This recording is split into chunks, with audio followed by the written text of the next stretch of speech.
जय हिंद। एहसान sir classes में आप लोग स्वागत है। आज मैं एहसान सर आप लोगों के सामने फिजिक्स लेकर के उपस्थित हुआ हूं। क्लास 12 की फिजिक्स पढ़ाई जा रही थी, जिसमें पहला चैप्टर आपका खत्म हो गया था, वैद्युत आवेश एवं क्षेत्र। वैद्युत आवेश एवं वैद्युत क्षेत्र में थ्योरी और डेरिवेशन, जो पहला चैप्टर के थ्योरी और डेरिवेशन था वो समाप्त कर दिया गया, आपको समझा दिया गया। आज की इस वीडियो में ओनली स्पेशल क्लास है ये न्यूमेरिकल की। आज न्यूमेरिकल आप लोगों को पढ़ाया जाएगा इस क्लास में। न्यूमेरिकल पढ़ने में सबसे ज्यादा प्रॉब्लम होती है बच्चों को, समझने में सबसे ज्यादा प्रॉब्लम होती है न्यूमेरिकल, क्योंकि रट्टा मारने वाला सब टॉपिक तो है नहीं कि रट लेंगे तो हमें आने लगेगा। उसको जो है आपको तैयार करना पड़ता है, उसको आपको बढ़िया से समझना पड़ता है। तो उसी संदर्भ में मैं आप लोगों को आज ऐसा कुछ पढ़ाने की कोशिश करेंगे कि जिससे कि कोई दिक्कत ना हो। जैसे एक बात समझ लीजिए यहां पर थोड़ा सा, कि जैसे मैंने आपको बताया कि जैसे ये आपका ये कोई न्यूमेरिकल दिया गया है, मान लीजिए, ठीक है। तो न्यूमेरिकल के बारे में हमको ये जानना रहेगा कि उस न्यूमेरिकल में कैसे हम उसको सॉल्व करें कि वो आसान हो जाए। तो सबसे पहले क्वेश्चन को हमको पढ़ना है, और क्वेश्चन पढ़ने के बाद उसमें क्या दिया गया है इसको हमको जानना है। फिर उसके बाद क्या ज्ञात करना है इसको हमको जानना है। फिर उसके बाद आता है गणना, जिसको आप कैलकुलेशन कहते हैं इंग्लिश में। गिवन वैल्यू और क्या फाइंड करना है ये जानना है, और उसके बाद आपका कैलकुलेशन रहेगा। कैलकुलेशन में बड़ी कठिनाई होती है बच्चों को, क्योंकि फिजिक्स में कैलकुलेशन बड़ा टफ है। उसमें पावर आ जाती है, माइनस में बड़ी बड़ी पावर आ जाती है, 10⁻12, 10⁻31, इस तरह से पावर आ जाती है, जिसमें बड़ी प्रॉब्लम होती है। उस सभी समस्याओं का निदान आज की इस वीडियो में आप लोगों को करके दिखाया जाएगा, समझाया जाएगा। मैं वादा करता हूं कि अगर आप पूरा वीडियो मेरा देख लिए तो आज से आप ये नहीं कहेंगे कि न्यूमेरिकल मुझे नहीं आता है। बिल्कुल 100% आप ये अपने आप को श्योर मानिए कि कॉपी कलम लेकर बैठिए और समझने की कोशिश करिए। आप बैठ के ध्यान से अगर वीडियो देख लेते हैं तो मैं पूरी जिम्मेदारी के साथ कहता हूं कि आप जो है आप आज के बाद आप न्यूमेरिकल पढ़ने लगेंगे, अपने आप खुद स्वयं लगाने लगेंगे। उससे पहले मैं आपको एक बात बता दूं, जैसे लोग कहते हैं कि पढ़ना नहीं चाहिए, मेरा एक सिद्धांत है, एक सिस्टम है, एक व्यवस्था से है कि मैं जब बच्चों को पढ़ाता हूं तो कुछ थोड़ी सी बात बता देता हूं जानकारी स्वरूप, जानकारी के लिए। जैसे कि जैसे समाज में र्यूमर एक फैला देते हैं कि सरकार अच्छी नहीं है, इसमें नौकरी नहीं मिलती, सपा सरकार नौकरी मिलती है, बसपा मिलती है, भाजपा मिलती है, कांग्रेस में मिलती है। कुछ लोगों का मानना है कि इसमें नहीं मिलती, उसमें मिलती है, उसमें नहीं मिलती, इसमें मिलती है, जबकि ऐसी कोई बात है नहीं। ये आपका केवल भ्रम है, ये लोगों का एक केवल डिमोटिवेशन है, केवल आपको गुमराह करने का एक तरीका है, ठीक है ना। और अधिकतर लोग ये कहते हैं कि पढ़ लिख के क्या, वो देखिए पढ़ा है इतना, वो कुछ नहीं कर रहा है, ये पढ़ा है उसको क्या कर रहा है। पढ़ने लिखने का मतलब ये नहीं होता कि आपके पास डिग्री हो जाए, आपके पास कागज का एक टुकड़ा हो जाए। तो एपीजे अब्दुल कलाम ने कहा ना, degree is a piece of a paper, ठीक है ना। मतलब ये एक पेपर का टुकड़ा होता है डिग्री। नॉलेज होता है जो, वो मेन आपकी डिग्री होती है। Knowledge knowledge is a truth degree, ठीक है। नॉलेज जो होता है ट्रूथ डिग्री होती है। तो नॉलेज आपके पास होगा तो बिल्कुल आप कहीं नहीं भटकेंगे, कहीं दिक्कत नहीं होगी, बिल्कुल 100% नौकरी आप पाएंगे, चाहे जो सरकार हो, चाहे जो सिस्टम हो, उससे कोई कोई व्यवस्था से कोई मतलब नहीं है। आप अगर आप पढ़े हैं तो उसमें आएंगी, क्योंकि जरूरत इंसान को बैसाखी की जरूरत उस आदमी को पड़ती है जो विकलांग होता है, जो लंगड़ा आदमी होता है। जो विकलांग नहीं होता है उसको बैसाखी की कोई जरूरत नहीं पड़ती है। आप विकलांग ना बनने की प्रयास करिए, ऐसा कुछ काम ना करिए कि जिससे आप विकलांग हो जाएं, ठीक है ना। और डिमोटिवेशन करने वाले समाज में बहुत आप लोगों को मिलेंगे, उसमें आप बिल्कुल ध्यान नहीं देना। आपको केवल पढ़ाई करना है, संघर्ष करना है, मेहनत करना है, आगे बढ़ना है। और फिजिक्स, केमिस्ट्री और मैथ, ऐसे जो सब्जेक्ट हैं, जो हिंदी, इंग्लिश, जो जितने सब्जेक्ट हैं, बहुत बढ़िया से मेहनत से आप पढ़ाई करिए तो आप आगे उसमें बढ़ेंगे। मैं एक बात बता देता हूं कि जैसे बर्बाद गुलिस्ता करने को एक साख पे उल्लू काफी है, बर्बाद गुलिस्ता करने को एक साख पे उल्लू काफी है, हर साख पे उल्लू बैठा है तो अंजाम गुलिस्ता क्या होगा। ऐसा काम ना करिए कि आप को डिमोटिवेट हो जाए, लोग आपको गलत रास्ते पर लेकर के चले जाए, पढ़ाई छोड़ दीजिए। आप ऐसा कुछ काम न करिए, आप केवल मेहनत करके पढ़ाई करिए। चलिए इसमें न्यूमेरिकल देते हैं, ज्यादा बात ना करते हुए मैं आपको इस चैप्टर में बताता हूं। इस चैप्टर का नाम वैद्युत आवेश एवं वैद्युत क्षेत्र है। वैद्युत आवेश के बारे में आपको बताया गया कि वैद्युत आवेश क्या होता है। जब दो चालक पदार्थों को परस्पर रगड़ा जाता है तो वैद्युत में हो जाते हैं, जिसके कारण वैद्युत में हो जाते हैं उसे वैद्युत आवेश कहते हैं। वैद्युत क्षेत्र जानते हैं, आवेश अथवा आवेश समुदाय के चारों ओर का वह क्षेत्र जिसमें किसी चालक को ले जाने पर वह वैद्युत बल का अनुभव करता हो, इसे क्षेत्र को वैद्युत क्षेत्र कहा जाता है। उसके बाद इसमें आप लोगों ने कूलाम का नियम पढ़ा। क्या पढ़ा आपने? कूलाम का नियम। कूलाम के नियम के बारे में आपको बताया गया कि यह बराबर आपका होता है 1/4πε0, ठीक है ना, 1/4πε0 के Q1 Q2 अपान R², ये कूलाम का नियम होता है। इलेक्ट्रॉन सिद्धांत में कूलाम ने बताया कि दो बिंदु आवेशों के बीच लगने वाला आकर्षण अथवा प्रतिकर्षण बल दोनों बिंदु आवेशों के गुणनफल के अनुपाती तथा उसके बीच की दूरी के वर्ग के व्युत्क्रमानुपाती होता है, ये कूलाम का नियम है, ठीक है ना।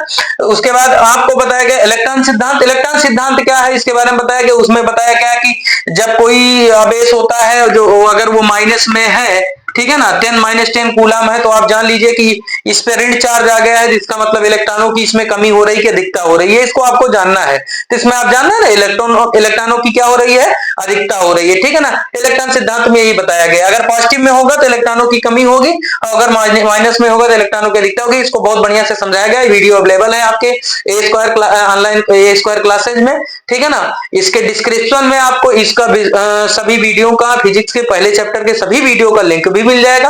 आप क्लिक करके आप देख सकते हैं, सर्च करिए एहसान सर क्लासेस, उसमें बढ़िया से आप लोग पढ़िए, बिल्कुल अच्छे अंदाज में आप लोग पढ़िए। चलिए ये एक तो कूलाम का नियम हुआ, दूसरा इलेक्ट्रॉन सिद्धांत हुआ।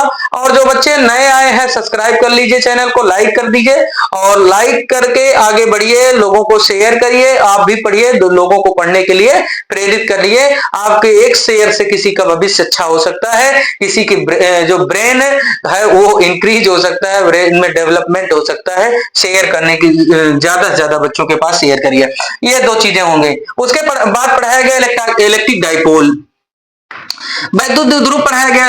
वैद्युत द्विध्रुव के अक्षीय स्थिति में वैद्युत क्षेत्र की तीव्रता के लिए सूत्र पढ़ाया गया। वैद्युत द्विध्रुव की निरक्षीय स्थिति में वैद्युत क्षेत्र की तीव्रता के लिए सूत्र पढ़ाया गया। एक समान वैद्युत क्षेत्र में रखे वैद्युत द्विध्रुव पर लगने वाले बलयुग्म का आघूर्ण पढ़ाया गया। मतलब ये सब चीजें आपको पढ़ाई गई, और ये इसका वीडियो आपके इस चैनल में आपको मिल जाएगा, अपलोड है, आप उसको देख सकते हैं। एहसान सर क्लासेस सर्च करके यूट्यूब के सर्च बॉक्स में इसको आप देख सकते हैं। चलिए इसके बाद आगे चलते हैं। इसमें हम आज न्यूमेरिकल पढ़ते हैं। न्यूमेरिकल थोड़ा सा देखिए, कुछ न्यूमेरिकल ऐसे हैं जो शॉर्ट में अवेलेबल हैं। शॉर्ट वीडियो में हमने एक एक दो न्यूमेरिकल जो है बना करके डाला है, लेकिन फिर भी जो बात न्यूमेरिकल की पूरी क्लास ही चल रही है न्यूमेरिकल की, तो उसके बारे में थोड़ा सा हम आपको न्यूमेरिकल ठीक है, न्यूमेरिकल में आज कुछ अलग सीखते हैं, ठीक है ना। तो ये सब चीजें हैं जो आपको बताया गया। सभी फार्मूले आपको याद होने चाहिए, सब इसको तैयार होने चाहिए। हमने आपको बताया जब तक फार्मूला नहीं याद होगा, जब तक आप डेरिवेशन नहीं तैयार कर पाएंगे, तब तक आगे आपका न्यूमेरिकल आएगा नहीं। तो न्यूमेरिकल में आपको समझना है कि न्यूमेरिकल क्या है, मतलब इसमें कैसे आपको लगाना है। बहुत दिक्कत होती है कैलकुलेशन में, बिल्कुल कैलकुलेशन में कोई प्रॉब्लम नहीं होगी, हम आपकी गारंटी के साथ कहते हैं कि आपको कोई दिक्कत नहीं होगी। पहला जो इसमें न्यूमेरिकल है, पहला न्यूमेरिकल है, हम हाँ एक बात और जान लीजिए, नगीन प्रकाशन बुक से आपको पढ़ा रहे हैं। नगीन प्रकाशन की बुक है, इससे पढ़ा रहे हैं, क्योंकि जो एनसीईआरटी है, एनसीईआरटी में न्यूमेरिकल बहुत कम है, ठीक है ना। तो न्यूमेरिकल चूंकि नहीं पढ़ेंगे तो दिक्कत होगी, बोर्ड एग्जाम में आएगा, उसमें बेसिक मेन न्यूमेरिकल कुछ दे दिए गए हैं, तो इससे प्रैक्टिस नहीं हो पाएगी। इसलिए नगीन प्रकाशन अर्थात कुमार मित्तल, ठीक है ना, कुमार मित्तल की किताब से आपको पढ़ा रहे हैं। कुमार मित्तल राइटर का नाम है और नगीन प्रकाशन है, ठीक है ना। इस प्रकाशन की बुक से पढ़ा रहे हैं और जितने भी बालाजी प्रकाशन के भी क्वेश्चन इसमें न्यूमेरिकल मिलते हैं, पढ़ाते हैं, आप जानते हैं। ऑनलाइन क्लासेस में क्लास चल रही है, इंग्लिश मीडियम वाले बच्चे, हिंदी मीडियम वाले सभी बच्चे पढ़ रहे हैं। आप लोगों को भी ध्यान से पढ़ना है। कोई न्यूमेरिकल आपको नहीं आता है, समझ नहीं आता है, तो आप कमेंट करके बताइए, जिस भी बुक से बताएंगे आपको उसको बता दिया जाएगा, ठीक है ना। तो न्यूमेरिकल में हमने आपको बताया कि कोई भी चीज दी गई है तो उसमें क्या क्या दिया गया है, क्या पूछा जा रहा है, इसको हमको जानने की जरूरत है। एक इलेक्ट्रॉन पर 1.6 × 10⁻19 कूलम का ऋण आवेश होता है, तो अल्फा कण पर कितना आवेश होगा, ठीक है ना। पहला क्वेश्चन इसमें है, एक इलेक्ट्रॉन है, स्क्रीन बोर्ड पर आपको क्वेश्चन भी मिल रहा होगा, सामने देख लीजिए आप लोग, क्वेश्चन भी मिल रहा होगा, लेकिन उस तरह भी मैं लिख दे रहा हूं, ठीक है ना। एक इलेक्ट्रॉन पर 1.6 × 10⁻19 कूलम का आवेश है, ठीक है ना। एक इलेक्ट्रॉन पर Q का मान देखिए, इसमें क्या दिया गया है, 1.6 × 10⁻19 कूलम का ऋण आवेश है। ध्यान देना, जब ऋण आवेश है तो आप जान ही रहे इलेक्ट्रॉन पर ऋण आवेश होता ही है, तो इसमें लिखा गया है कि एक इलेक्ट्रॉन पर, देखिए बोर्ड पे भी, स्क्रीन पे भी क्वेश्चन है, एक इलेक्ट्रॉन पर 1.6 × 10⁻19 कूलम का ऋण आवेश है, अल्फा कण पर कितना आवेश होगा आपको बताना है, ठीक है ना। तो Q बराबर, इसमें दिया गया 1.6 × 10⁻19, इसको E भी कहा जाता है भैया, ठीक है ना। चाहे आप Q बराबर लिखिए और या फिर E बराबर लिख दीजिए, दोनों बातें एक होती है, ठीक है ना। तो जो अल्फा पार्टिकल होता है, अल्फा कण, ठीक है ना, अल्फा पार्टिकल पर चार्ज आपको बताना है, अल्फा कण पर आवेश, ठीक है ना। अल्फा कण पर आवेश क्या होगा, बिल्कुल समझना है आपको। अल्फा कण पर आवेश होगा इसमें 2E, क्या होगा भैया, 2E, ठीक है ना। जो अल्फा पार्टिकल होता है इसमें, इस पे चार्ज कितना होता है, 2E। E का मान दिया गया है 1.6 × 10⁻19 कूलम, मल्टीप्लाई करवाएंगे तो 3.2 × 10⁻19 कूलम हो जाएगा, ठीक है। ये तो छोटे छोटे क्वेश्चन है, न्यूमेरिकल है, ये शॉर्ट में भी बताए गए हैं, लेकिन इसमें भी आपको बताया जा रहा है। दूसरा क्वेश्चन देख लीजिए भैया, बहुत आसानी से, बहुत अच्छे अंदाज में आपको पढ़ाया जाएगा। एक चालक पर, ये भी क्वेश्चन देखिए स्क्रीन पर है, इसको भी ध्यान से आपको स्क्रीन पर भी देख लेना है और हम पढ़ के आपको बता रहे हैं, समझा रहे हैं। एक चालक पर 2.4 × 10⁻19 कूलम का आवेश है। कोई कंडक्टर है, कोई चालक है, उस पर चार्ज दिया गया है 1 कूलम का ऋण आवेश। सेकंड जो क्वेश्चन है, एक चालक पर 1 कूलम का ऋण आवेश है, इस पर सामान्य अवस्था से कितने इलेक्ट्रॉन अधिक है, ठीक है ना। 1 कूलम का ऋण आवेश है, ध्यान देना।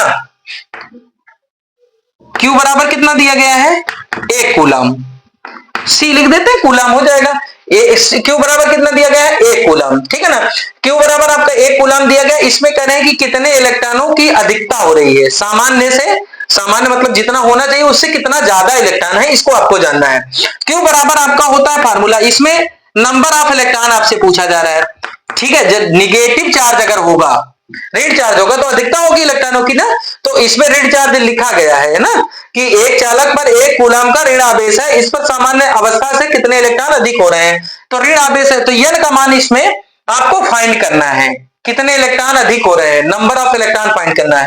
तो N की वैल्यू आपको फाइंड करना है, Q की वैल्यू फाइंड दी गई है, ठीक है ना, ये गिवन वैल्यू है। तो यहाँ पर Q बराबर एक फार्मूला होता है यानी, इसको बिल्कुल याद रखना है आपको, नंबर ऑफ इलेक्ट्रॉन ज्ञात करना है, तो N बराबर आपका Q/E हो जाएगा, ठीक है। N बराबर आपका Q की वैल्यू क्या हो जाएगी, 8 और इसकी वैल्यू 1.6 × 10⁻19 हो जाएगी, ठीक है ना भैया।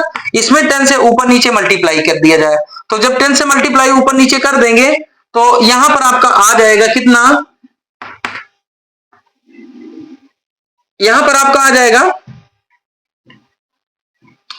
10/16 × 10⁻19 प्लस 19, ये माइनस में है, ऊपर जाएगा प्लस में, 10 से मल्टीप्लाई करवा रहे हैं। देखो कैसे इसका कैलकुलेशन इजी हो जाता है, बड़ा अजीब कैलकुलेशन है, 1/1 ऊपर है, 1.6 नीचे है, बिल्कुल आप समझिए मैं कैसे कर लेता हूं। आप मेरा जो क्वेश्चन पढ़ाया जा रहा है, आपको क्वेश्चन पढ़ने की कोशिश ना करिए, जो मैं पढ़ा रहा हूं मुझे पढ़ने की कोशिश करिए कि सर कैसे पढ़ा रहे हैं, मैं कैसे पढ़ा रहा हूं, आपको ये जानने की जरूरत है। थोड़ा सा ध्यान देंगे तो बहुत अच्छा समझ में आएगा। जैसे 10 से मल्टीप्लाई कर देंगे तो पॉइंट हट जाएगा इसमें, तो 10 से मल्टीप्लाई किए 10 1 10, इसमें मल्टीप्लाई करेंगे तो आप जान ही रहे हैं, 16 × 10 करेंगे, 16×160 हो जाता है, एक अंक पहले दशमलव लगा देंगे, आप जान लीजिए ना कैसे हो गया ये, ठीक है। उसके बाद यहाँ पर देखिए आपका क्या हो जाएगा, इसको कैंसिल आउट कर दीजिए थोड़ा सा, तो 2 से कैंसिल करिए तो 2 5 10 हो जाएगा और 2 8 16 हो जाएगा, इंटू 10⁻19 हो जाएगा, ठीक है। समझ रहे हैं ना आप लोग, बिल्कुल अब उसके बाद भाग दीजिए 0.50 हो जाएगा और 8 छंग 48 हो जाएगा, 48 2 भी बचेगा, ठीक है। 8 से डिवाइड ऐसे कर लीजिए अगर नहीं समझ में आता है तो, बिल्कुल आसानी से 0 पॉइंट लगाएंगे, ये 50 हो जाएगा, 8 छंग 48 हो जाएगा, ठीक है ना। 48 को 2 बचेगा, फिर 20 हो जाएगा, 8 दूनी 16 हो जाएगा, फिर 4 बचेगा, ठीक है ना। 4 बचेगा तो ये 40 हो जाएगा, 8 पंचे कितना हो जाएगा 40, तो यहां पर कितना आ जाएगा 25, ठीक है ना, इंटू 10 की पावर 19।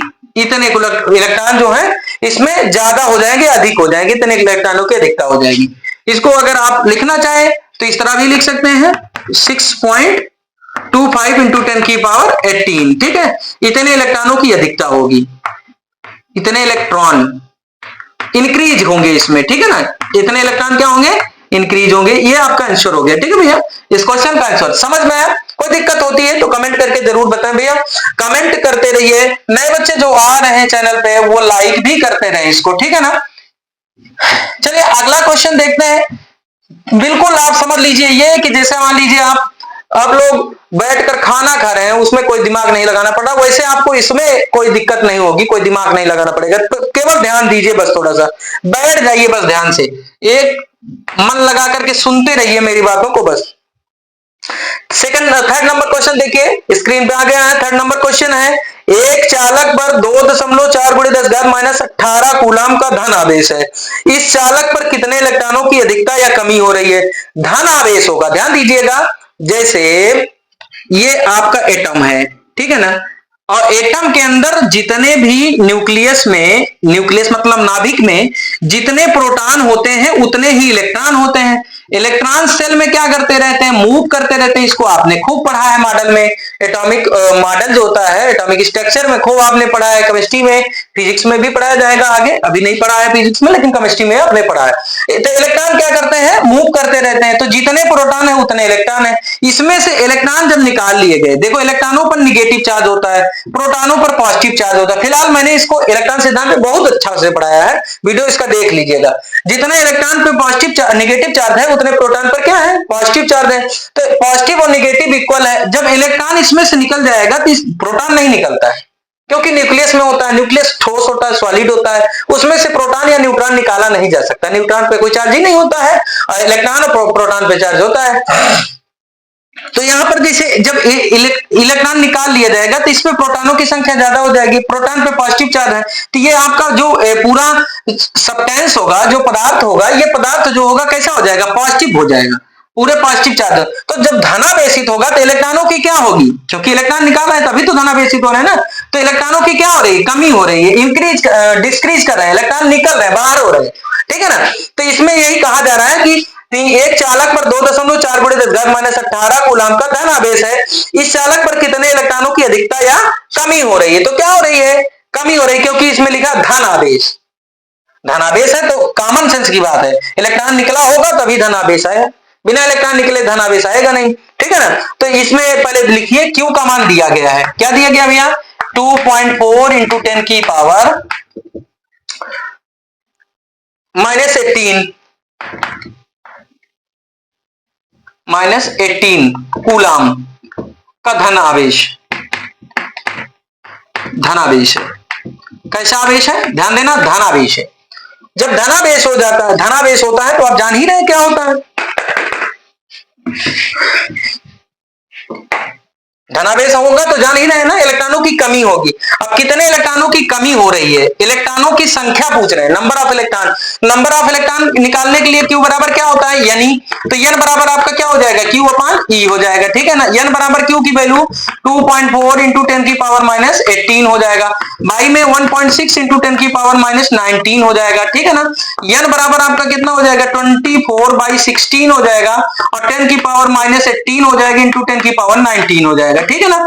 n बराबर आपका कितना हो जाएगा, इसको कैंसिल करो, 2 से कैंसिल करते हैं, 4 से कर दीजिए, तो 4 छंग 24 हो जाएगा, 4 चौक 16 हो जाएगा, 8 से कर दीजिए, पूरा कर दीजिए, 8 3 देखो कैंसिल आउट जरूर करना क्योंकि आसान हो जाएगा आपके लिए, ठीक है ना। 8 3 24 हो जाएगा, और 8 दूनी कितना हो जाएगा 16। आप पहले नियम से तो 2 से काटते, फिर 2 से काटते, लेकिन ऐसा नहीं है, कोई नियम नहीं है। अब आप बड़ी क्लास में है, आप इसको पहले कैंसिल करिए और नीचे जो पावर वाला हो ऊपर ले जाओ, तुरंत इसका काम करना है। पॉइंट सेम डिजिट पहले है तो इसमें सेम डिजिट पहले तो पॉइंट हट जाएगा। उसके बाद यहाँ पर 10 बचेगा, ठीक है ना, 2 से इसको कैंसिल कर दो, 2 5 जा 10, तो n बराबर आपका कितना आ जाएगा 15 इलेक्ट्रॉन। कितना आ जाएंगे 15 इलेक्ट्रॉन। 15 इलेक्ट्रॉन आपके पास इंक्रीज कर रहे हैं, डिस्क्रीज हो रहा है, कमी हो रही है, ठीक है ना। इलेक्ट्रॉनों की क्या हो रही है भैया, कमी, क्योंकि कमी तो हम यही से जान लिए कि धनावेश है, ठीक है ना। तो ये पहला आपका क्वेश्चन हो गया, सॉरी तीसरा क्वेश्चन हो गया, इसका आंसर आ गया आपका, ठीक है। अब क्वेश्चन नंबर देखते हैं 4। स्क्रीन पर देखिए, दिखाइए भाई की स्क्रीन पर देखिए क्वेश्चन आ गया है। क्वेश्चन नंबर 4 जो है इसके बारे में थोड़ा सा देखते हैं क्या है। किसी वस्तु को 4.8 × 10⁻⁻19 कूलाम से धन आवेशित करने के लिए कितने इलेक्ट्रॉन निकाले जाएंगे। बस सब बात वही है यार, बार बार वही चीजें रिपीट कर रहे हैं। किसी वस्तु को 4.8 × 10⁻⁻19 कूलाम के धन आवेशित करने के लिए कितने इलेक्ट्रॉन निकाले जाएंगे। इलेक्ट्रॉनों की संख्या पूछ रहे हैं इसमें भी, ठीक है ना। तो क्यू का मान इसमें दिया गया है 4.8, क्यू का मान कितना दिया गया है 4.8 × 10⁻⁻18 कूलाम, सॉरी 19 कूलाम है ना, 19 कूलाम दिया गया है। क्यू की वैल्यू दी गई, एन की वैल्यू पूछ रहे हैं इसमें, तो यही क्यू बराबर यानी इसको लगा लीजिए, हमसे पहले लगाने की कोशिश किया करो आप लोग। कॉपी पेन लेकर बैठिए, फटाफट लगाइए आप लोग, आगे बढ़िए आप लोग, ठीक है ना। और कमेंट करते रहिए कि सर मैंने आपसे पहले लगा लिया। क्यू की वैल्यू क्या हो जाएगी 4.8 × 10⁻⁻19 दिया गया, गिवन वैल्यू है। और इलेक्ट्रॉन ई जो होता है, एक इलेक्ट्रॉन पे चार्ज होता है, एक इलेक्ट्रॉन पे चार्ज 1.6 × 10⁻⁻19 होता है, इससे कैंसिल आउट हो जाएगा।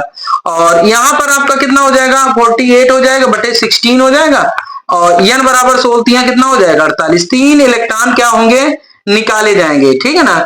3 इलेक्ट्रॉन निकाले जाएंगे, ठीक है ना। ये आंसर हो गया भैया, ठीक, समझ रहे हैं आप लोग ना। आप क्वेश्चन नंबर देखिए 5 नंबर क्वेश्चन देखेंगे, इसको इरेज कर देते हैं। 5 नंबर क्वेश्चन देखते हैं, नोट करते रहिएगा, क्वेश्चन आंसर दोनों नोट करना है। और आपके पास बुक है तो बहुत अच्छी बात है, ठीक है ना, बिल्कुल दिमाग में रखना है, इसको रिवीजन करना है आपको। 5 नंबर क्वेश्चन है 7n14, ठीक है ना, 7n14 नाभिक पर कूलाम में आवेश की गणना कीजिए। नाभिक पर एट न्यूक्लियस, न्यूक्लियस पे आपको क्या निकालना है, इसमें निकालना है चार्ज, ठीक है ना, आवेश फाइंड करना है, चार्ज फाइंड करना है। तो चार्ज देखिए ये 7 114 है, ये जो 7 है ये क्या है, ये परमाणु क्रमांक है, और परमाणु क्रमांक इज इक्वल ऑफ होता है, ये बराबर होता है प्रोटॉनों की संख्या की। क्योंकि आवर्त सारणी में पीरियाडिक टेबल में जो ये एलिमेंट्स रखे गए हैं, तत्व रखे गए हैं, वो किसके बेसिस पे रखे गए हैं, प्रोटॉनों की संख्या के आधार पे रखे गए। तो प्रोटॉनों की संख्या जो होगी, जैसे किसी में 1 प्रोटॉन है तो उसे पहले स्थान पे रख दिया गया, किसी में 2 प्रोटॉन है तो उसे दूसरे स्थान पे रख दिया गया, किसी में 3 प्रोटॉन है तो उसे तीसरे स्थान पे रख दिया गया। तो नाइट्रोजन में 7 प्रोटॉन होते हैं, इसलिए इसे 7वें स्थान पे रख दिया गया। तो इसमें नंबर ऑफ प्रोटॉन कितना है, प्रोटॉनों की संख्या कितनी है, प्रोटॉनों की संख्या, नंबर ऑफ प्रोटॉन कितना है इसमें 7 है, ठीक है ना। प्रोटॉनों की संख्या कितना है 7 है।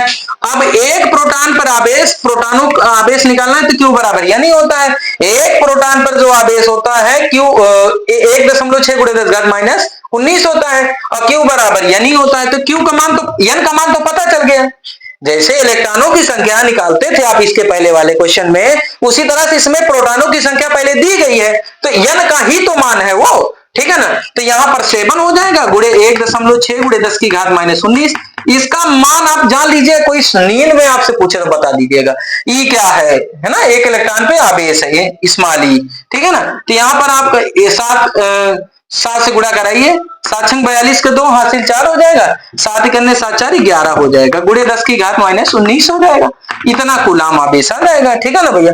अगर एक दशमलव लिखना चाहें तो पावर थोड़ा सा आप जान ही रहे क्या हो जाएगी, 10 बार हो जाएगी, बस और कुछ नहीं, लाल आंसर ये आपका आ जाएगा, ठीक है ना।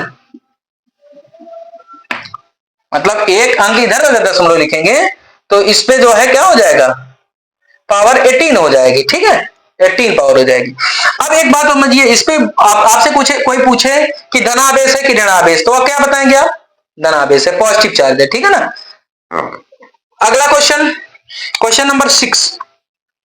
देखिए ज्यादा से ज्यादा क्वेश्चन कवर करेंगे इसमें वीडियो में। यदि किसी आवेशित चालक पर 1500 इलेक्ट्रॉनों की अधिकता है तो उस चालक की पर उपस्थित आवेश की प्रकृति, ठीक है ना, प्रकृति तथा कूलाम में आवेश की मात्रा बताइए। मतलब 1500 इलेक्ट्रॉनों की अधिकता हो रही है, तो n बराबर कितना इलेक्ट्रॉन है भैया, 1500, ठीक है ना। इसमें Q आपसे पूछा जा रहा है, नेचर ऑफ पूछा जा रहा है, नेचर ऑफ सब्सटेंस पूछा जा रहा है, नेचर क्या होगा इसका, ये जो चालक है उसका नेचर क्या होगा, मतलब धनावेशित होगा या ऋणावेशित होगा। इलेक्ट्रॉनों की इसमें अधिकता हो रही है तो इसमें इस पे धनावेशित होगा कि ऋणावेशित होगा। तो इलेक्ट्रॉन जब ज्यादा डाल देंगे, देखिए प्रोटॉन अभी बताया मैंने, प्रोटॉन और इलेक्ट्रॉन दोनों बराबर होते हैं।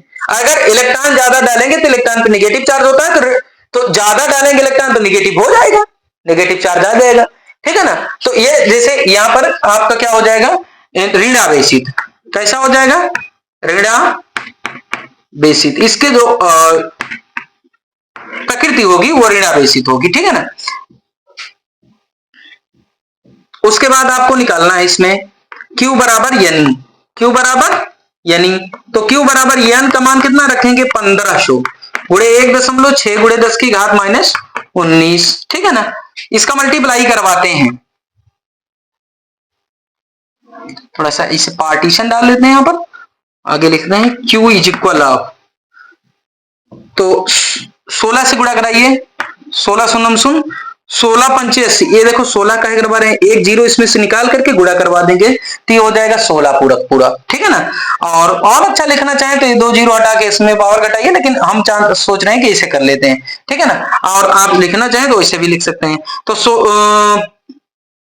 जैसे 16 से करिए, 16 पंचे 80 का जीरो हो जाएगा, ठीक है ना, एक जीरो ऐसे लगा दीजिए, 16 पंचे 80 का शून्य हो जाएगा, हासिल कितना आ जाएगा, देखो 2 जीरो तो ये वाला लगा दीजिए, 16 पंचे 80 के शून्य लिख लीजिए, और उसके बाद 16 इकन्ने 16 हो जाएगा, और 16 में 8 जोड़ दीजिए तो 24 हो जाएगा, 16 4 20 4 24, ठीक है ना। तो ये आपका यहां पर देखिए एक अंक पहले इसमें दशमलव है ही, तो एक अंक पहले दशमलव इसमें लगाइए, ठीक है। तो एक अंक पहले दशमलव लगाएंगे, उसके पश्चात गुणे 10 की घात -19 है, ठीक। यहां पर एक काम कर लीजिए, पावर थोड़ा सा इधर कर लीजिए, 2 1 3 2.4 कर लीजिए, 2.4 इंटू 10 की पावर। इसमें जैसे एक बात यहां पर बच्चे थोड़ा सा कमजोर पड़ जाते हैं, समझ नहीं पाते हैं, यहां प्रॉब्लम होती है, तो देख लीजिए मैं थोड़ा सा समझा देता हूं। जैसे हम चाह रहे हैं इसमें कि Q बराबर आपका 2400 दिया गया हो गया है, ठीक है ना, और गुणे 10 की घात -19 हो गई।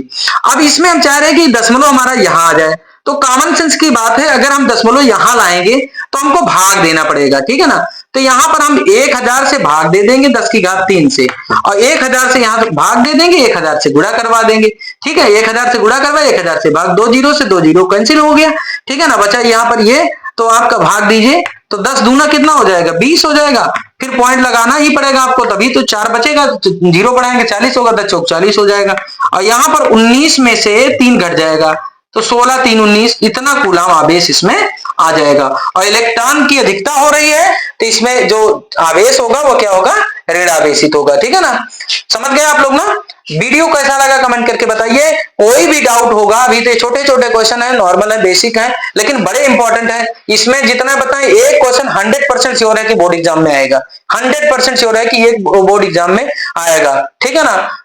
मतलब कोई एक पेपर में नहीं आया होगा तो दूसरे में, मतलब पेपर कोड जैसे चेंज होते रहते हैं, तो इसमें एक में नहीं आएगा, एक सेट में नहीं आएगा तो दूसरे सेट में, दूसरे में नहीं, तीसरे में, किसी सेट में जरूर मिलता है, हमेशा से मिलता आ रहा है, ठीक है ना। संभवतः आपकी बार भी 100% मिलेगा ये, ठीक है ना। तो वीडियो कैसा लगा कमेंट करके बताइए। वीडियो देखने के लिए धन्यवाद, थैंक यू वेरी मच।